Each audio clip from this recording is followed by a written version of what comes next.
जब नादिर शाह ने दिल्ली की ओर प्रस्थान किया तो मुगल सम्राट मोहम्मद शाह ने उसे रोकने के लिए सेना भेजी। निजामुल मुल्क, कमरुद्दीन खां और खाने दौरा के नेतृत्व में यह सेना आगे बढ़ी। बाद में सादत खां भी इसमें शामिल हो गया। करनाल के निकट मुगल सेना और नादिर शाह की सेना के बीच भीषण युद्ध हुआ। यह युद्ध केवल 3 घंटे तक चला। मुगल सेना पराजित हो गई। खाने दौरा युद्ध में मारा गया और सादत खां बंदी बना लिया गया। निजामुल मुल्क ने शांति दूत की भूमिका निभाई। सरदार निजामुल मुल्क ने 50 लाख रुपए हर जाने के बदले नादिर शाह को वापस जाने के लिए सहमत कर लिया।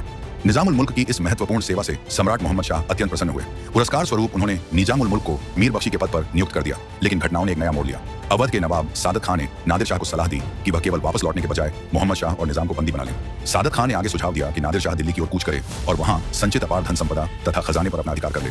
यही सलाह आगे चलकर दिल्ली पर नादिर शाह के भयानक आक्रमण और भारी लूट का कारण बनी, जिसने मुगल साम्राज्य की नींव को और अधिक कमजोर कर दिया। 20 मार्च 1739 भारत के इतिहास का एक भयावह दिन।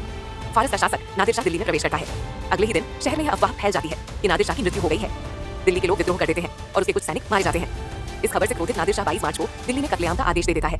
कुछ ही घंटों में दिल्ली की गलियां लाशों से भर जाती हैं। विभिन्न स्रोतों के अनुसार लगभग 20,000 से 30,000 निर्दोष लोगों की हत्या कर दी जाती है। आखिरकार मुगल सम्राट मोहम्मद शाह के हस्तक्षेप के बाद इस नरसंहार को रोका जाता है।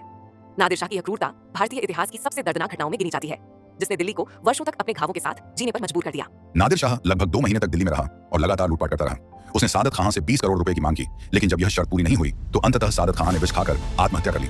दिल्ली से लौटते समय नादिर शाह अपने साथ मुगल साम्राज्य की कई अमूल्य धरोहरें भी ले गया। इनमें तख्त ताउस, जिसे शाहजहां ने बनवाया था, शामिल था। साथ ही वह दुनिया का प्रसिद्ध कोहिनूर हीरा भी अपने साथ ले गया।